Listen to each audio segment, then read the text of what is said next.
Okay, game number 2. This is the TING Open Qualifiers, and we're getting really close to that qualifying match. Quick reminder. Whoa, whoa, whoa. Okay, we'll talk about this afterwards. Let's get these intros done quickly. Fear Dragon, hit us up with this bottom left intro. In the bottom left-hand corner, we have the blue Zerg player already building his first building. It's viOLet. Zombie Group, assemble. In the top right, as the orange Protoss, it's EG's HuK. Okay, I wanted to take you guys on a tour of the map. I'm going to do this really quick before we talk about the stakes at hand here, but it's worth noting you have this weird low ground dynamic. This is like the only map where your main is on a lower terrain than your natural. You do have a pretty safe wall off, so to speak, but we've been seeing a lot of Zerg players take advantage of drops here and over here to counterplay this this little, I guess, corridor, however you'd like to call it. Thirds, whatever, but the fourth and the fifth are where the game starts, or sorry, fourth and fifth are where it starts getting weird, because you've got these sort of back entrances through the mineral lines to your bases. So viOLet going for an early pool isn't really going to, like, as we saw, like, HuK does a good job. We saw a lot of Protoss do a good job defending against this pool, and yet they still have a chance to macro out of it. But Detox is one of those maps that is a little bit windy, so if it's your first time playing on it and you think, oh, it looks really small, I mean, it's smaller than some maps, but it still has, you know, a decent rush distance. Mana has actually been the first to showcase a good SimCity on this map. Most players are doing what HuK does, you know, just put the buildings like you would normally do and just kind of say that it's an odd ramp to go up to my natural, but Mana actually blocked that off. Would have been potentially nice for HuK. I'm really not sure how low ground Lings against the low ground pylon would work. I only ever see Lings go up a ramp to the Protoss. Yeah, when it comes to dealing with cheese, it's such an important thing for Protoss players to have some practice or some forethought going into their wall-ins, because it can be really, really annoying and difficult to deal with that. I kind of like a little bit of HuK's wall-in, because he can position his Zealot in a nice place where it won't just get instantly surrounded and everything, but this natural expansion is going to be so hard to defend. It feels so far away from that main base. He's pulled a couple of probes with this. I actually like this. He's minimized how much he needs to pull to be the appropriate amount without losing too much mining. First blood goes off, the Ling goes down, so does the pylon, so there's no easy peasy pylon overcharge defense, but the Mothership Core, she can deal with the Lings pretty easily. This is not a bad hold. Loses some mining time, loses a pylon, which kind of sucks. I think he might have hoped to barely have saved it. The droning is now underway for viOLet, and of course that base is already done. So this is just, I don't know, this really didn't do, I think, as much as viOLet would have wanted. I don't know if the pylon is enough.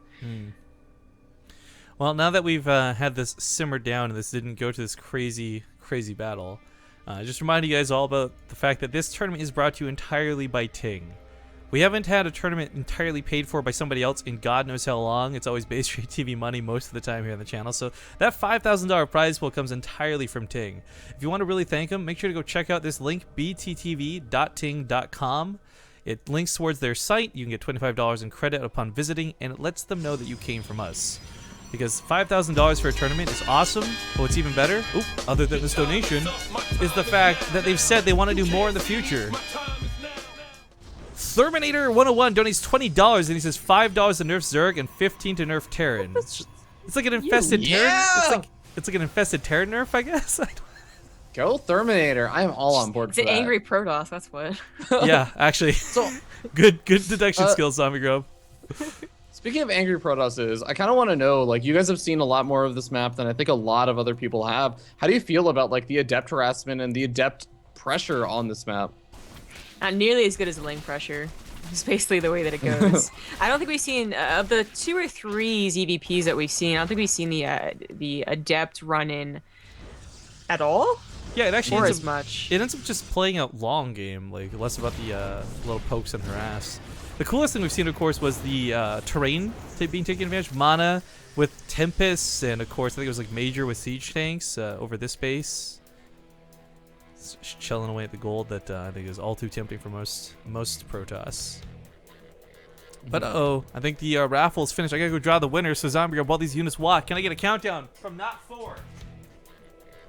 5, 4, 3, 2, 1.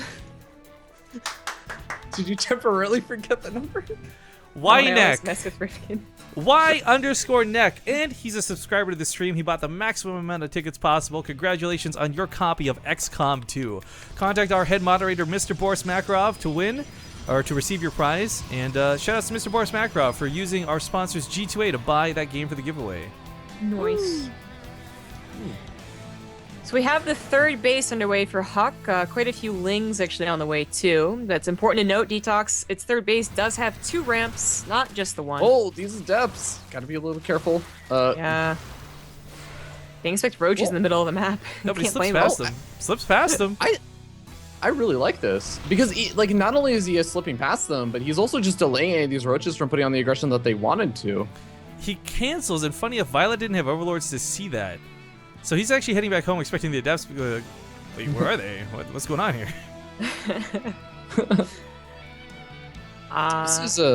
This is really great though, because HuK actually did it earlier pushing before this move out, where he scouted around and saw, oh, okay, viOLet does not have the gold expansion, and then he just backed off and waited for the rest of his units and his warp gates to actually finish up. So now he's teching up with charge. He's got his Templar Archives already finished up. He's getting ready to move into that charged out Archon style, and he's sitting in a pretty comfortable position economically. That's one of the cool ways you can use the terrain on this map, just to walk into the back of this gold base.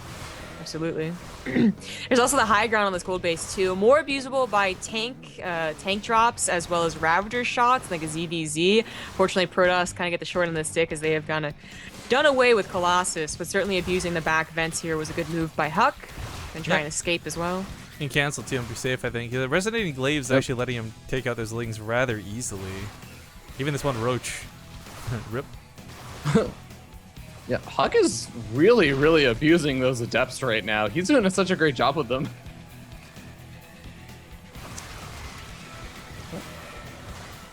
Well, pools of blood on the ground from the adepts getting these nice trades. Of course, he was waiting for viOLet to finally overextend, which he does, so this transfers over this way. Now, all of this little play going on with the adepts, it's unfortunate because HuK doesn't have a very large army supply behind this, but he's doing 2 immortals at a time. He has the Twilight Council and the Templar Archives both down behind this. So this is a bit of a distraction. It's not killing drones, but it's keeping viOLet at home, allowing HuK to get that army supply up to a much more manageable number.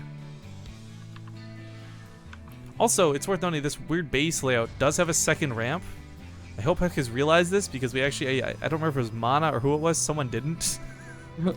Okay, maybe a little aware. SimCity's starting to come down. Yeah, it wasn't Mana. I'm kind of hoping even if he doesn't realize it, that he's not going to try and engage at the top of his ramp, because his army is primarily about charge lot Archon with some of the immortals in the back, but he wants to engage in a nice wide open area. He does not want to engage at the top of his ramp.